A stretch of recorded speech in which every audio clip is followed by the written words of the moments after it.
সঠিকভাবে কবর জিয়ারত করার নিয়ম কি? সঠিকভাবে কবর জিয়ারত করার নিয়ম হলো কবরের পাশে গিয়ে আপনি সালাম পেশ করবেন, এবং সালাম পেশ করার পদ্ধতি হাদিসে বর্ণিত আছে কয়েকভাবে।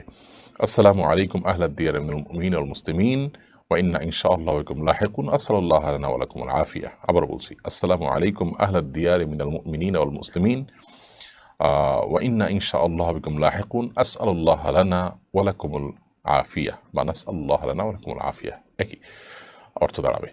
যার অর্থ হলো যে, হে কবরবাসী ইমানদার মুসলমানরা, তোমাদের প্রতি শান্তি বর্ষিত হোক। আমরা অচিরেই তোমাদের সঙ্গে যোগ দেব, অর্থাৎ আমরাও এখানে আসবো এক সময়। আর আল্লাহ তাআলার কাছে আমাদের এবং তোমাদের উভয়ের জন্য, সকলের জন্য আল্লাহর কাছে আমরা শান্তি, সুখ, সমৃদ্ধি এবং আফিয়ত কামনা করি। বাস এ দোয়া পেশ করবেন। এছাড়া আরও হাদিসে বিভিন্ন রকমের দোয়া আছে। সালামুন আলাইকুম দারা কওমিন মুমিনিন, কোন কোন হাদিসে আছে আসসালামু আলাইকুম আহলাল কুবুর, ইয়া আহলাল কুবুর।